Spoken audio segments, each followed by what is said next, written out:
Welcome back to Royals Weekly. I am your host, Marc, and joining me as always, Pauly Shore's butt double, my brother Mike. You see, the trick is you got to have the same crack length. It's Length. okay. It's all about length in this game. Or else they're going to be ladies like, and wait a gentlemen. second. That's not Polly's ass. That looks like Carrot Top's ass right there. I don't That's know more Polly's of a, ass. yeah. I'm That's just Dane naming, Cook's ass, isn't it? I'm naming washed up comedians from the 90s and early 2000s. That's what I'm into talking about them right now. So, Why not? thank you so much for joining us here on Royals Weekly. We're going to talk a little about baseball. We're going to first review a winning week of baseball from the Royals. May not feel like a winning week because they took a tough loss today, but they actually had more wins than losses last week, which is really nice to see after, well, what was a nightmare of a week the week before that. We're going to dig into a conversation about the Royals' recent power surge and talk a little bit about the offense and the power production that they're getting. And then we're going to preview this week's games. A reminder, always a reminder, go out there, subscribe to the Royals Weekly Substack, royalsweekly.substack.com. There is so much extra content on there. I put out an article today. Mike put out an episode of Mike's Drop yesterday. No, 2 days ago on Friday. We put out a midweek episode. You get extra episodes, extra posts. There's so much stuff on there. Some of the same flavor of here, but with different types of stuff and different segments and so on and so forth. More coverage of the minor leagues and things like that. And so make sure you're subscribing to royalsweekly.substack.com. It's only $5 a month, and you get so much extra stuff along with that. And we do ticket giveaways and stuff like that. So make sure you're doing that. Also, make sure you're rating and reviewing us everywhere you can. Give us a thumbs up on YouTube. Give us a comment on YouTube. Rate us on Apple Podcasts. We'll read your review right here on the episode. You've heard us read those in the past. Sometimes they're great. Sometimes they're always great. I've never read a bad review. It's like, that's just not what we're written. They're usually funny. They're usually kind. We really like them. So go out there, rate us, review us everywhere you can, especially if you're Apple Podcasts or you're leaving us a comment. We love that. It does us a lot of good.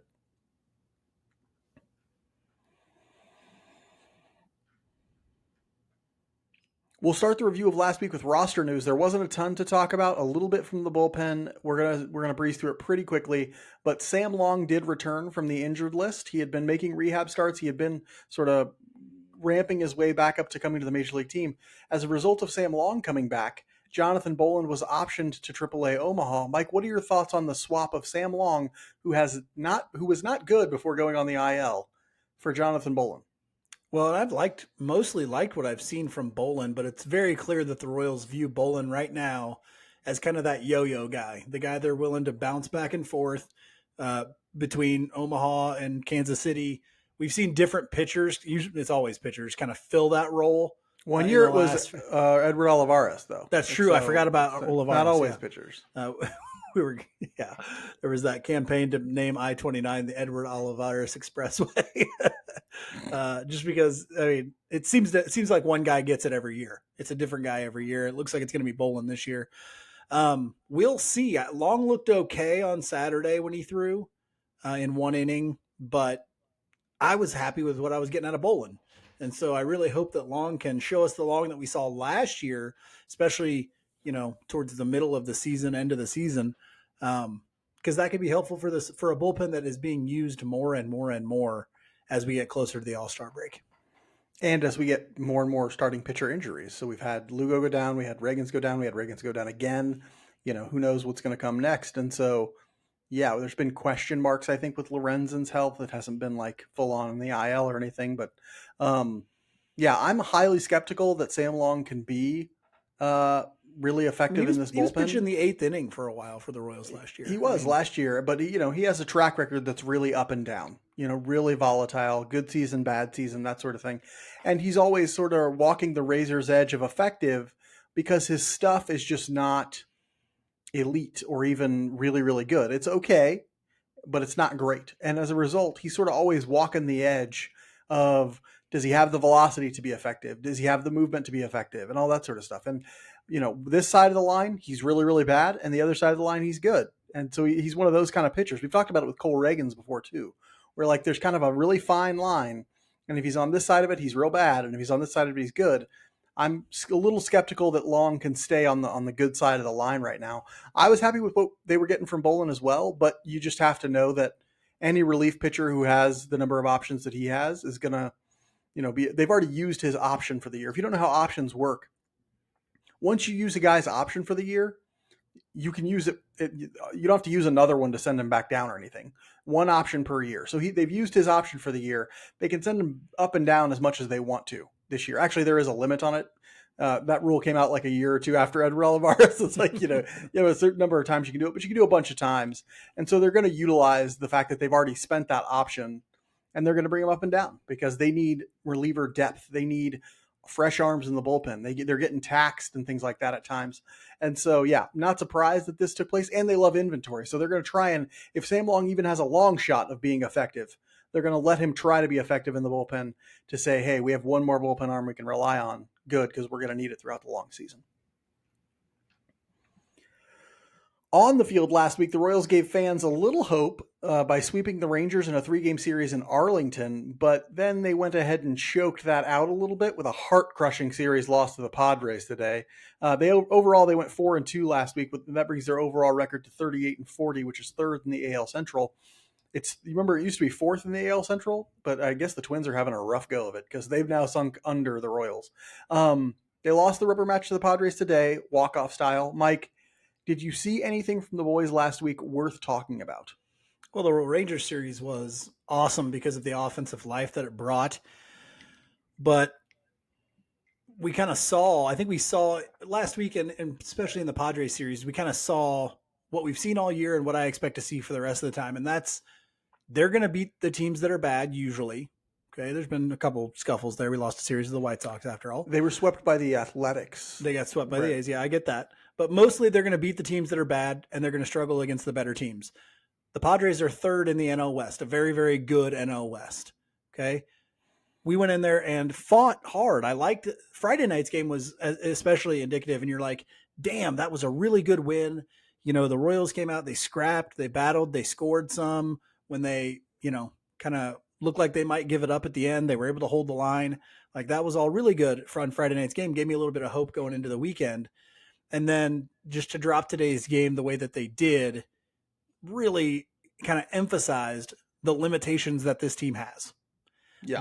I don't know, even if their offense is doing well for this group, I don't know that they're ever going to be in a place to really beat those good teams. And I think that's kind of where we are, where this team is without some sort of significant change. Yeah. And that, now that I'm thinking about it, that's sort of the result of a characteristic of this team, which is like, we know offensively they have hitting talent. Bobby Witt Jr. is extremely talented as a hitter. Jack Caglione is extremely talented as a hitter. Salvador Perez is extremely talented as a hitter. Vinny Pasquantino, Michael Garcia, all very talented as a hitter. But when you have bad approaches up and down the lineup, what ends up happening is this sort of roller coaster because you don't have a foundation to stay on. You don't have a foundation that's going to get you 3 runs a game pretty much no matter what, right? Like, because you can scrap out at bats, because you can hit a couple balls the other way with runners in scoring position. It seems like when they get hot, they start throwing any sort of decent approach they might have out the window, and they just start swinging, right? Like, I watched Bobby Witt Jr., who had a really hot week this week, yesterday. He goes up and has just a terrible plate appearance in his first plate appearance.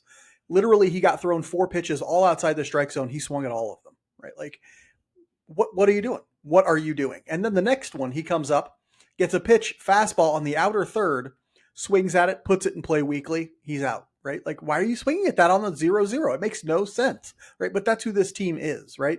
This team has not been taught how to be consistent offensively. Consistent offensively means consistent approach. If they're not going to ever learn to do that, it's going to be very streaky a lot of the time. I do think, though, that last week it was kind of important that Jack started hitting a little bit for his confidence, because he is the only thing that really can have any kind of noticeable and measurable impact on the offense in a positive way, would be him like hitting and starting to figure it out and starting to have good plate appearances and hit for power and things like that. So it was important to get him going last week. But other than that, it's just like a lot of the same sort of thing. Guys get hot, approaches go in the garbage, swinging at lots of stuff. Sometimes they're good, sometimes they're bad. And that's kind of how it's going to be. We mentioned, Mike, that some guys got hot. Who were our strong performers then for last week? I went with Michael Garcia. I thought, maybe this is his opportunity to maybe a shout out for the whole season that he's had, because the offense is the offense they've been able to produce as a team this year has been largely due to his ability or the big step forward that he's taken this year. 8 for 23 this week for Michael. He still almost single-handedly won one of those games. Was that the Friday night game that he had? He almost hit for the cycle, I think. He had a double, a triple, and a home run in that game. So the only thing he was missing was a single. He had 2 walks this week, 3 strikeouts, 2 stolen bases, and 1 caught stealing. It looks like he is going to be maybe the only guy that can be a consistent offensive performer for this team. He's the only one that comes up, and I consistently say, you know what? That was a damn good at bat from him. He'll have 1 or 2 that don't look great, and all major leaguers will, but he is the one putting together consistent at bats for this team when even sometimes the superstar Bobby Witt Jr. isn't doing that. And when the captain Salvador Perez isn't doing that. And even when Vinny's not doing that, who has a little bit better approach than some of these other guys. Michael has garbage plate appearance from him today too. Just drives me nuts. Jonathan India had one of the worst you'll see today too. But Michael's been steady. Steady Eddie, Michael Garcia has been awesome to see. There's just not enough of them. Yeah. We're dogging a little bit on Bobby Witt Jr.'s approach because it's bad, but he was my strong performer for the week because he can get really hot. And when he does, this offense kind of goes the way that he goes, right? Like if he's hitting, if he's hot, they have a chance. He went 9 for 24 this week with 3 doubles, 2 home runs, 2 walks, and 2 strikeouts. And that's basically why they had a winning week, honestly. Like the heart of their order with Michael Garcia, Bobby Witt Jr., Salvador Perez was hot this week too. They're the reason that the Royals swept that Ranger series because they were able to put balls out of the ballpark. They were able to get extra base hits. They were able to, make a lot of contact and put it in play hard. Then they went to San Diego and it all fell apart because they started swinging out of their shoes, having terrible plate appearances and that sort of thing. But Bobby Witt Jr. did have a great week. And you see the 2 walks to 2 strikeouts. We've always said when those numbers are similar, he probably had a great week. He had a great week. And the power production was a big part of that. That we're going to talk a little bit here in a second about like increased power production being what led to so much success this last week. If the Royals can find ways, and that's why a better approach helps so much, it helps you increase your power outcomes. Jack Caglione helps increase his power outcomes. I know he's a great quote unquote bad ball hitter and he'll put a charge into some balls outside the strike zone, but he'll put a lot more charges into ones inside the strike zone. Salvador Perez, we saw him hit a middle fastball out today, right? Like, these are the types of things that make things more likely to happen. We want to see more weeks like this from Bobby, but it's got to be something where he's going to have to pick out better pitches to swing at. We had some weak performers, that's for sure. Mike, who did you slide into your weak performer slot for this week? Well, I've been talking up Lucas Erceg as a guy that I thought from the beginning of the year should have been getting the save opportunities that Estevez has been getting. But since before he went on the IL and now after he's come off, he has not looked right. Lucas Erceg has not performed very well. 3 1/3 innings pitched this week, 6 hits, 2 earned runs, 2 walks, 3 strikeouts today. If not for a home run saving catch by Jack Caglione today, he gives up the game-winning run an inning earlier in the 8th, not the 9th, from who was it? Schreiber there in the 9th. But I guess technically it was Lynch's guy. But also remember that Erceg had a hand in giving up he gave up the base hit that scored the 2 runs that tied the game today. Yes, he did. Now, those weren't charged to him, but they weren't charged to him, and Helzerpa deserves blame for walking those 2 hitters. But exactly, but he needs to get in there and get an out for him. And yeah, it hasn't been good since he got back. It just hasn't been good. The velocity's maybe down a tick, but really it's the command. Like his changeup is getting left over the middle, and guys are hitting it really freaking hard. That was the home run that almost got hit out by Jackson Merrill today. Was a changeup that he just left as middle as you can. The slider's been okay at times, like kind of flashy good, but still missing with it too much as well. I'm not loving what I'm seeing from Lucas Erceg right now, and we're going to need him big time. Oh yeah, especially with Hunter Harvey down, with a lot of questions about who are the truly elite pitchers in this bullpen. Steven Cruz has been great. Estevez has been very good. And I almost went with Cruz for the strong performer of the week because it's been like a polar opposite from what Erceg is. And you might start to see, and in the last 2 weeks-ish, Q has been giving him a little bit higher leverage opportunities, Steven Cruz. Oh, yeah. Yep. Now, they're not when they're up by a dozen or down by, up by 5 or down by 5. It's when they're tied, when they're down by 1, things like that. And he's looked really good. So I see if they start to trust him a little bit more. You really want sort of a 3-headed monster in that bullpen at the very least. Ursic has to be a part of that. Hopefully Cruz can be a part of that as well. And of course, Estevez is a part of that. If they can get all 3 guys going, great. I'm just worried that Ursic isn't 100% right now because came off the IL, velocity down, command not looking great. That usually signals I'm not 100% healthy. My week performer for last week, you've already mentioned him once, Mike, because he had a horrific plate appearance today. That's Jonathan India. He went 4 for 27 with 1 double, 1 home run, 0 walks, and 5 strikeouts. Yeah. That was a big home run, though. It was a big home run. I will give him that. It was a big home run. Friday night's game, 3-run job, basically. But there's no dancing around the notion that the dude walked 0 times and struck out 5 times for a leadoff hitter who's supposed to be getting on base. Right? Like that's his job. And yeah, you hit one out in a tiny ballpark in Arlington, but is that Arlington or did you do that in San Diego on Friday? No, that was Arlington. That was in San Diego on Friday. That was in San Diego. Never mind. But either way, your job's not to hit home runs. Your job is to get on base. And then today coming out with just what looked like a horrendous plate appearance. And, it's tough. I want to see Jonathan India looked like he had it going there for a while. He was doing the type of stuff he needed to be doing, getting on base, hitting line drives. I want to see get back to that. I will say I have liked his defense a lot more in the last couple of weeks. Made a couple plays during that Rangers series that I thought were quite good at second base. I think they've learned that they need to just leave him at second base and let him, be a average or slightly above league average second baseman, which I think is what he is. But not a great week at the plate outside of that home run for Jonathan India. Mike, in a week that maybe gives some fans a little bit of hope, but wasn't quite as good as we thought it might be, what is your theme for the last week? Oh, I'm going with a classic from the Eagles, your dad's favorite band. Everybody's dad's your dad band. And Mike's favorite band. It's from the classic tune called Wasted Time. I believe that's on the Hotel California album, if I'm not mistaken. But the line goes, and I know what's been on your mind. Then a real thick bass note there. Boom. Boom. You're afraid it's all been wasted time. Okay. And that's what, if going into this trade deadline, that's kind of like this fear that I have is that it's all just kind of going to be wasted play if we try and go out and sell a bunch of prospects and get guys. I do not think they will do that. Do not waste this season by doing that and destroy your, minor league system by chasing something that is very far away right now. And I realize because of the pitching staff and the greatness that they have shown and all this other stuff, you can lie to yourself and tell you that this team could make a playoff run with just one more bat or whatever. That's not it. It's not it. Okay. Don't make it wasted time. Be developing, get better at the trade deadline. That doesn't necessarily mean by giving away your minor league capital. Yeah, that's tough, right? I don't think they're going to do that because I think they know, like, hey, we're not looking for that model. We're not looking for sell out for a 10% chance at making the playoffs or whatever. People will argue, oh, they're only 2.5 or 3 games back or whatever. It's like, yeah, they're 2.5, 3 games back of a wild card, the last wild card.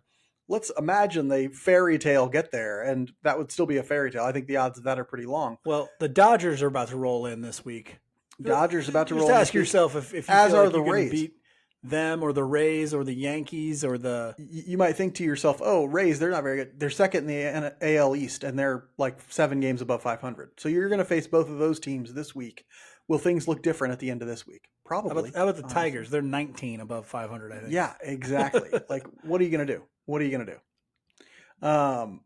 I'm pulling it once again from The Matrix. I can't remember if I've ever used this line as a theme, but it's one of those things that makes me think about, like, the Royals flash a version of the team that looks so much better than it does look at other times, like when they're losing to the White Sox and the A's.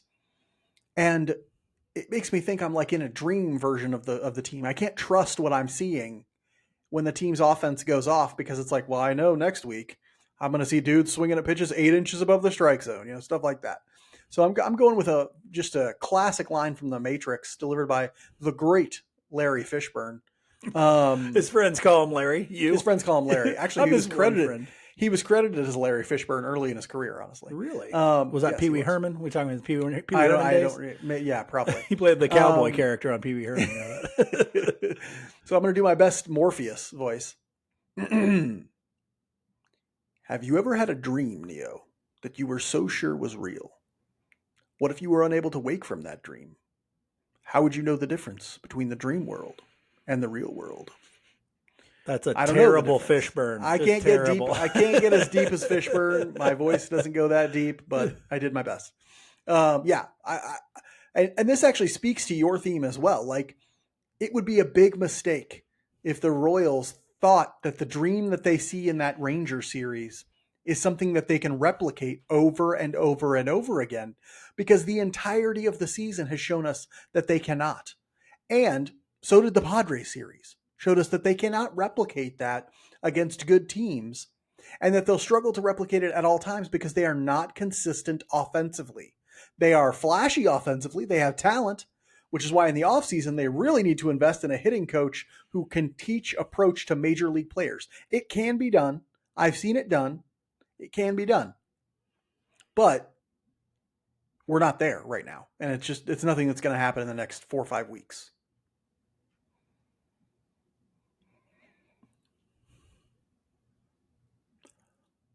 Royals Weekly is brought to you by Eric Oxer of West USA Realty. Do you have the same fantasy we do, retiring to a land of eternal summer? If so, you need to call Eric Oxer of West USA Realty pronto. He can help you transition to a lovely home in the Phoenix area and a life of fun in the sun.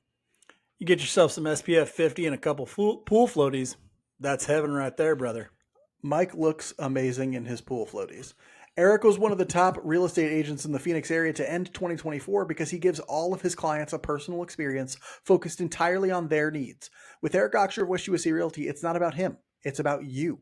He's there to listen to you, work for you, and guide you through the ins and outs of buying and selling in the Phoenix area. Buying in the Phoenix area is like buying anywhere. It's way more confusing than it should be. Amen.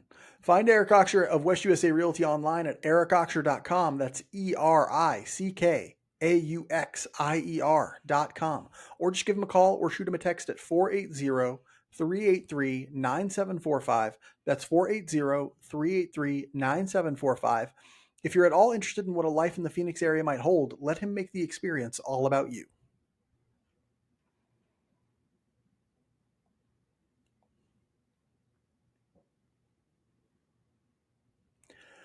We saw a short-lived offensive outburst from the Royals during the Rangers series. They scored 16 runs in 3 games. That isn't crazy for most teams, but for a team that struggles to score more than 2, that's a damn flood of offensive output.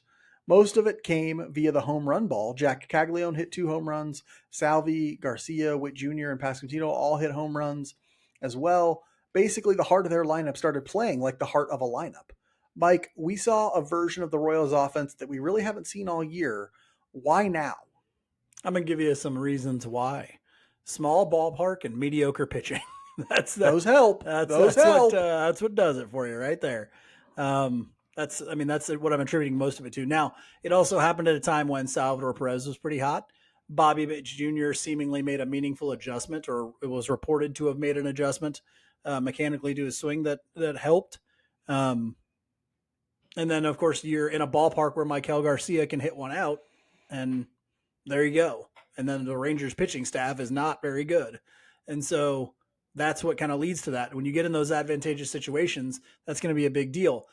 I said in my Mike's Drop episode this week, that's not going to be the case at Petco Park because Petco Park is not a tiny little place to hit home runs. Now they got some out. Salvador Perez hit a big one. Jonathan India hit one. But I was kind of hoping that Jack Caglione would continue that power surge in San Diego, and he just didn't do it. And so, that's always going to kind of be if the Royals can get in a place that's a little smaller, where maybe their bats, play a little bit better, a little bit more, more power to them, then they may be able to take advantage of that. But my hope is that our fans are understanding that hitting home runs is a good thing. Okay.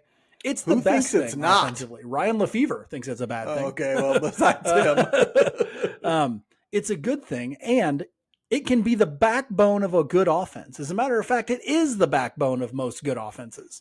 The best offenses, yeah. In modern baseball, hitting the home run is what differentiates good offenses from not good offenses. That's just how it is.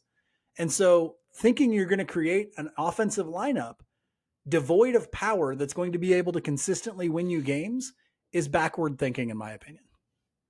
Yeah, I looked up the stats for the 1927 Yankees the other day, and you know what was interesting about them?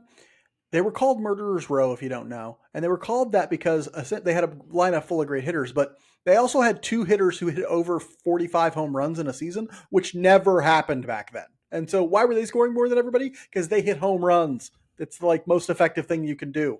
We're going to talk about the Dodgers offense here in a little bit, and guess what? They hit a ton of freaking home runs.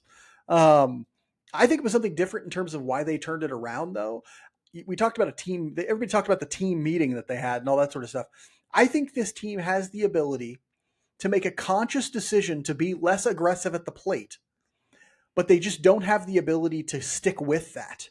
So I think during the Rangers series, you saw a team that was intentionally trying to have better plate appearances, take fewer, be less aggressive at the plate, pick out a good pitch to hit, and all of that. Then they had some success offensively, and it was, let's swing away, everybody. We're having success. Let's just swing. And then we saw the product of that with the Padres in the Padres series. The at-bats, the plate appearances, if you watch those games, were not the same. Okay? They were not the same at all. We need the consistency of being able to do what they did during the Rangers series all the time. I don't even know that they recognize that it's different. I don't think that they do. But I'll give you a great example. Vinny Pasquantino came to the plate today with Bobby Witt Jr. at second, I want to say. Somebody was at second. And he had a chance, I think there were 2 outs, but he had a chance to get a single and get him in or something. He gets one pitch that's up and away, a fastball up and away, top third quadrant, 0-0 pitch. What do you think he does with that? First off, what should you do with that, Mike? Probably shouldn't swing at all because you might just pop it up and get an out, make an out. That's exactly what he did. You hit it right on the head, Mike. He swung anyway. Shouldn't, but he swung anyway. And he especially shouldn't because he's not going to have a lot of success up there as a hitter. No, he's not going to have any success. There's some guys who might. He will not. He will not. No, not at all. And so that's what I'm talking about. Like in the Rangers series, they were letting that pitch go. It was 0-0, right? They were letting that pitch go. They were seeing the second pitch. Here in the Padres series, they weren't doing that, right? And so something happened there, right? Something happened. Mike, do you think that this version of the offense will become a more common occurrence? We know it's not consistent, but will it pop up more often now that Garcia is established in the middle and Jack seems more comfortable? Will we get to see at least more of the offensive output? I do think you will see more of that. I think the Royals go from a bottom 2 or 3 offense in Major League Baseball, maybe to a bottom 5 or 10, 5 or 8 maybe. But I don't expect like a big change where you're like, oh, this is one of the hottest offenses in baseball or anything like that. I don't think it's going to be a consistent thing. I think you're still going to see a lot of games where they're scoring 2, 3, and 4 runs. I just also think you're going to see some games where they get 5, 6, 7, and 8 runs as well, because they'll have a game where Jack is on fire and also Bobby is on fire, and they're able to really knock some runs in. But other than that, no, I really don't see like a consistent offense coming. I just think as Jack sees more Major League pitching, as Bobby continues hopefully to hone in his approach a little bit, plus with adding in Michael, I think you're going to see a little bit more, yes. Yeah, I think that this Padres series is actually a great example of what the Royals will be. They scored a few runs on Friday night to grab a win 6. when their offense was doing something, right? Like, and that was good. That was nice. But then the next 2 games, they don't score hardly any runs, and they still had a chance to win today's game, right? So in my mind, that's exactly how it'll probably go. The offense will get hot occasionally, and then when they're not, they're going to try and rely on the pitching to go 500 in low-scoring games. That's sort of the formula that they probably want. Offense gets hot like once every 3 weeks. Pitching keeps them 500 against in the low-scoring games. Is that a great recipe for success? Not not in this week. The week that's coming up, that's not going to be great, right? Because they're not going to be able to keep the games low-scoring against the Dodgers and the Rays. They both have good offenses. It's going to be tough to keep those low-scoring games. They're going to have to score. Like, that's going to be something that has to happen. But they just don't have what it takes to make this more consistent. And so it'll be, it will creep up more frequently because they have Jack Caglione in the lineup right now, because Michael Garcia is hot, and because, those sorts of things. But I just don't see it being anything consistent for the rest of the season. Mike, we know that you're big into swing decisions and hating all the Royals' approaches and stuff like that. Did they improve those during this hot stretch? Do you think that anybody has taken a step forward in that regard? Will that be a key to the rest of the season offensively? Well, I think Jack taking that step forward will be a key to for the rest of the season. If his plate appearances improve as the year goes on, if his approach improves as the year goes on, then this offense has a better chance to start to stabilize. But I don't think he's the kind of guy that makes that adjustment that quickly. It'll get a little better. I don't see a big step forward in the middle of a season for Jack Caglione. The weird thing was everybody's like talking about, he had 2 home runs in a game at the end of the Rangers series. His plate appearances were actually better in the Padres series. He's one of the only ones. Michael's were still good, but he was one of the only ones who had good plate appearance in the Padres series. He didn't get the outcomes. He was still swinging too much, but they were a little bit better. I think he had 2 walks in Saturday's game. He hit the ball hard a couple times, just into outs again. But I do think that you're seeing better stuff from Salvador Perez. I even like some of his at-bats today, or one of them anyway. That wasn't the home run. He just hit a long fly ball out. But, I don't see that changing anything. And you just mentioned it. Like, even if Jack's approach gets a little bit better, how much does that move the needle? Not much. Not much. And I think that moves the needle to still very inconsistent, but the flashes come a little more frequently. Right? And I agree with that. That's about all we're talking about here. Completely agree with that. And that's largely based on the style of hitter that he is. Like, we've got way too many guys who are the same style of hitter. Right? Yeah, absolutely. Who at the end of the year, maybe their numbers look okay, but they went into droughts of epic proportions and then came out hotter than shit. And it's like, okay, that's all right, but it's going to lead to inconsistency where you drop long strings of games when 2 or 3 of these guys aren't hitting at the same time. And so, I think that's kind of just what it's going to be for the rest of the year, honestly. Even, you can try and get this guy hot and this guy hot at the same time. Michael Garcia is the only real stabilizing force you have in this lineup right now. Yeah, that makes sense. I think that's going to be an issue. I think that you sort of described what that offense will be for the rest of the season. Jack and his improvement will be a key element to that. I think Bobby Witt Jr. will also be a key element if he in some way finds a way to stop swinging at pitches on the outer third early in counts, which he loves to do.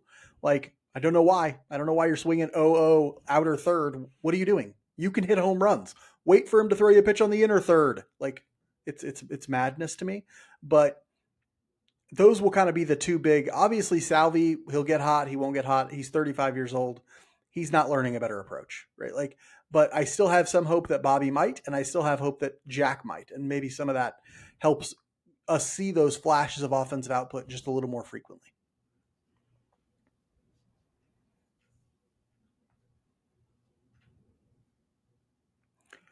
Royals Weekly is brought to you by All in Physical Therapy, who are happy to announce that they now offer strength and conditioning programs for youth athletes who want to gain an edge on the football field, basketball court, or baseball field.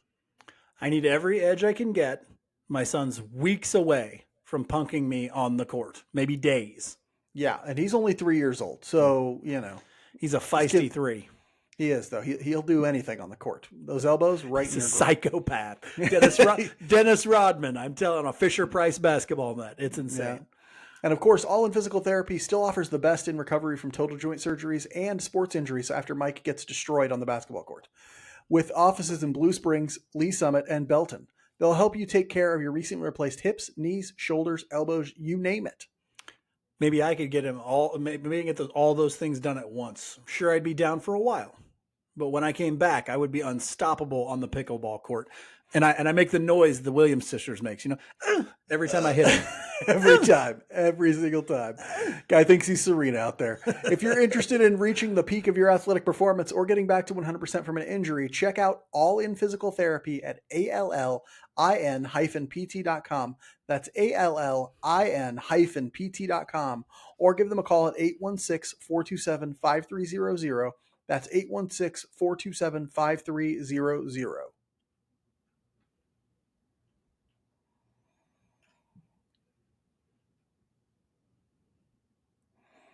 It's back home for what promises to be a very challenging homestand for the fellas this week.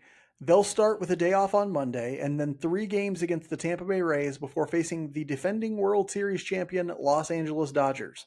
Mike, tell us about the Rays, or as I think of them, Royals 1.0, right? I think of the Royals as Rays 2.0, so the Rays are Royals 1.0. Aren't they supposed to get better as they go? Yeah. Well, they'll be getting better. We're in like year 2 of them being the Rays 2.0, so it's still early. All right. The Rays, AL East, 43-35, second in the AL East. The Tampa Bay Rays are. Where are they playing now? I don't know. Are they playing at the Yankee spring training place? Yes, that's it. Okay. Yes. All right, they're playing their home games at Yankee spring training, and they are killing it still. In that first game, it'll be Chris Bubich. This is Tuesday night. Chris Bubich versus Taj Bradley, a 24-year-old out of, I think that's pronounced Redan High School in Georgia. He is. Right-handed pitcher. Sorry, right-handed pitcher Taj Bradley. 4.95 ERA and a 1.35 whip. He's got a 4-seam fastball that's 96, 97, a cutter, a splitter, a curveball. He throws hard, but the fastball does get hit quite a bit with a 407 weighted on-base average against it. He doesn't generate a ton of swing and miss for such a strong fastball. So hopefully the boys can put a couple out here at Kauffman for the home crowd. In game 2, it'll be Michael Walker versus Drew Rasmussen, a 29-year-old righty out of Oregon State. Go Beavs. 2.61 ERA and a .97 whip. He's got a 4-seam fastball at 95, 96, a cutter, a sinker, a sweeper, a curveball, and a changeup. His fastball is elite. It is 100th percentile in run value. His other stuff is just average, but when you've got a fastball that good and you can lean on it, especially against the Royals, that could be a tough one.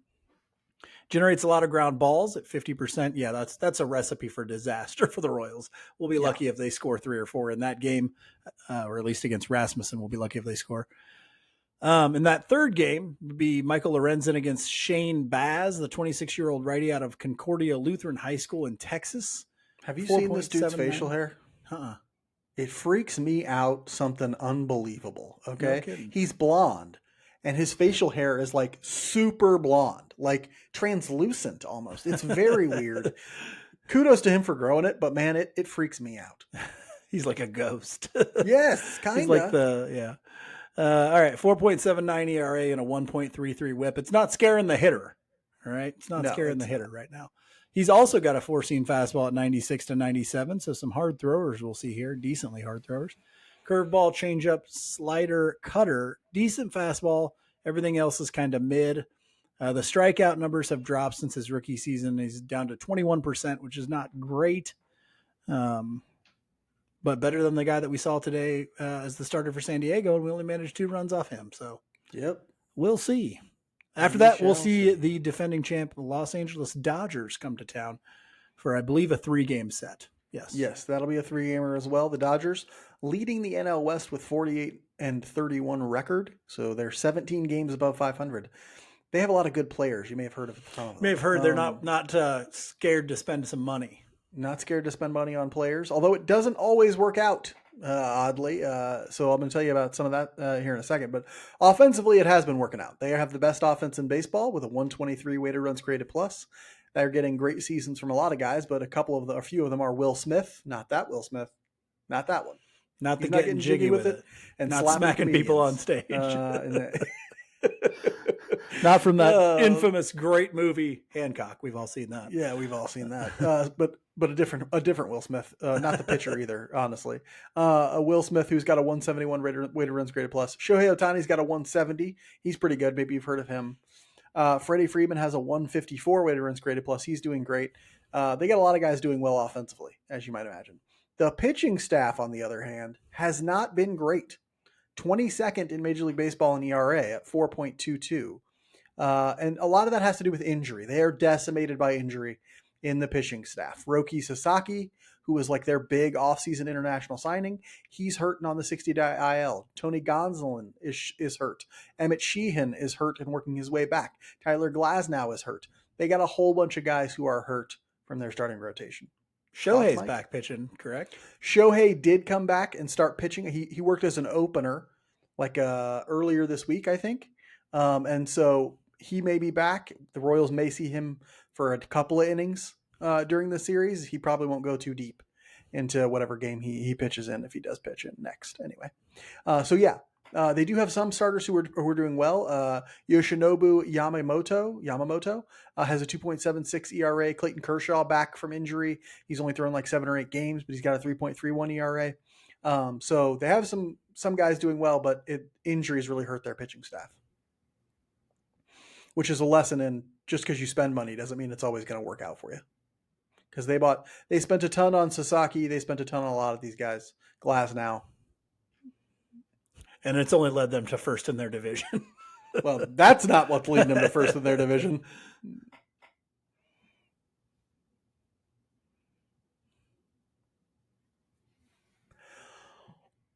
We'll end this week's episode like we end every episode with the Just a Bit Outside segment where we talk about something that's interesting to us outside the world of baseball. We have rich, colorful lives, and we do lots of very interesting things. And so, Mike, tell us what rich, interesting thing you're thinking about in the last week. My life, I don't want Tim speaking for me, people. My life is not rich or interesting. Nothing interesting happens to me.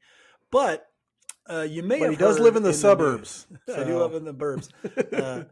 You may have heard in the news that we have entered a certain international affair with a country called Iran.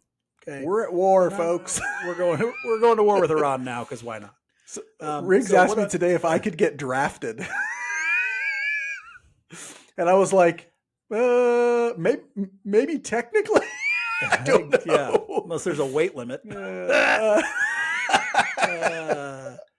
Anywho, so I may have actually even recommended this book at one point before on this podcast, but we're in year what year is this? 5 for us? 4 or 5. I can't keep track of how many, what I've recommended and whatnot, but I'm recommending a book if you would like to read it. I think it's a great book. It is one I think Marc has read as well. It's called Legacy of Ashes. It's about the history of the CIA. And it was written by a guy who I think was a newspaper reporter first, but his name is either Tim Weiner or more regrettably Tim Weiner. I don't know. I don't know how I pronounce it. More hilariously, Tim Weiner. But, old Tim Weiner. He wrote a great book called Legacy of Ashes, an extremely detailed history book on the history of the CIA. It does have a particular section in it about the United States involvement in the overthrowing of Iran in the late 1970s. So, it's not going to spell out what is going on today with the United States and Iran or anything like that. But I think it's a good read, and I think it's a good little bit of understanding on that country and its political history. So yeah, whether you're for or against the United States bombing of Iran, I think it's just a good read. And that's only a very small part of the book, by the way. It's the whole history of the CIA, pretty much up to and just past maybe.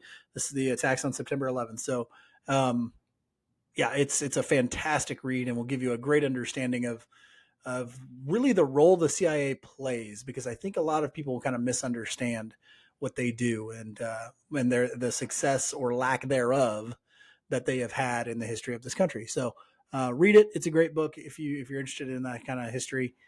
Legacy of Ashes by Tim Weiner. Don't know. Whatever.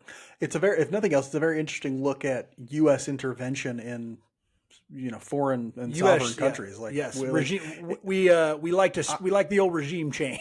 We love regime change, and it talks about sort of the ways in which the CIA has played a hand in that successfully. When I say successfully, sometimes. I mean the regime changed, and unsuccessfully. Now you can talk about whether ethics and all that, because obviously it seems unethical to do something like that. But it is very interesting. At least give you a picture of sort of the U.S.'s willingness to play a role in the destiny of other countries, and so that's very interesting. I got to talk about the thing that happened to me earlier this week because I am still super pissed about it. So on Monday, Mike and I were going to go hiking We've been doing this thing where we hike and we play golf during the week, and went out to my car to get into my car and drive to where we were going to go. And somebody had broken the window and tried to get in and steal my car. And as a result, my car's ignition is all messed up and the car can't be driven. And I have a broken window and all this sort of stuff. And I was talking to Mike about it because Mike was nice enough to come in and give me a lift to the mechanics and all this sort of stuff.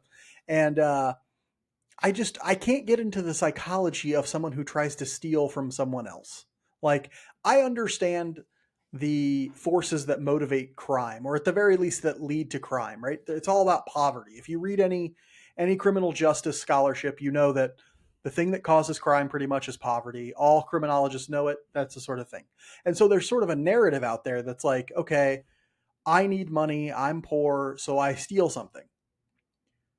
I get that. But the thing that pissed me off most about this situation seemed to be that nobody gained anything from it. Right? Like somebody broke into my car. They didn't take anything. They just tried to steal it, but they were unsuccessful. So apparently they're not a great car thief either, right? Like they have no skills. They can't go get a job. So that's why they don't have any money. Like that's fine. But you're a bad car thief too. Now you get nothing out of it. And I have $1,000 car bill. What the fuck is going on here? Like it's not helping anyone. It's just hurting. You're not even helping yourself. And I was speaking to the cop who came to do the thing. He's like, he looks at my car, which is a piece of shit that has no value. And so I guarantee the person who tried to steal it isn't like, I'm going to get money for this car. You can't. It's not worth anything. Right. Like, and so he theorized, oh, they're probably just looking something to drive around for the night. And I'm like, why would you do something to someone like this? Like you're getting nothing out of it. Like, why are you doing this to somebody? So here's what I'm throwing out there. Listeners, no judgment. If you have ever stolen a car or know somebody who's stolen a car, leave a comment just explaining the line of reasoning that goes into that, because I'm interested in knowing, like, what justification do people have for doing shit like that? Makes no sense to me, but I'm open that it might make sense to others. Well, here's the thing that really got me. When you said that, and the cop was like, oh yeah, they're just looking for something to take for the night, joyride or whatever. I'm going, yeah. Why would you risk a grand theft auto, like a grand larceny, like charge for that? Like to drive around a 2021 Kia Rio for the night. Like, I don't get that. Guess what? Doesn't even have cruise control. Guess what? The locks are manual. It doesn't even remote keyless entry. Like, what are we talking about? This car is nothing. That's the point I'm trying to make. It's like the juice doesn't seem worth the squeeze. Like, no. If somebody catches you doing that, and there was a doorbell cam right next to your car. Yeah. Like, what? And you go to jail. Like, you're going to prison if that happens, probably. Yeah. What? At least keep the car, sell the car, like get something out of it. Now the only people who get something out of this are the freaking mechanic who has to fix my car. So they're going to get like $1,500 and I'm going to get $1,000 less, and insurance will cover 500 of it. So what? Like, it's going to be crazy. Like, it's just nuts to me. I can't believe it. It's insane. Yeah. And you and I were talking like, and I guess that's maybe, I don't know, but if that was the case, I would just go get like some shitty job, you know, like I'd work at a gas station. I'd work at a grocery store. I'd work at wherever, you know, and maybe this person can't do those things. I do not know, but I don't know. They have the physical capability to break into a car. I know that. And so if you have and the U.S. is at virtual full employment right now. It's not like we have some sort of major unemployment crisis. So yeah, you could do that.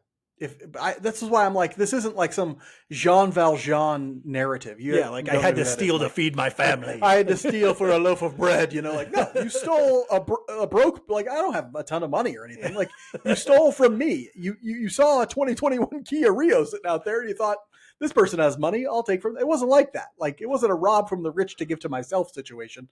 It was a break somebody's window, fuck with their ignition, and then run away situation. Like, it was nothing. I'm out of my mind here with this. But please, if you have a reasoning or a rationale for why people do these things, I want to hear it. So just let me know, okay?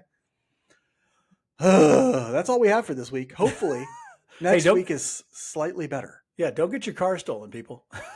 Hopefully next week is slightly better. Until then, be good to each other. And go Royals.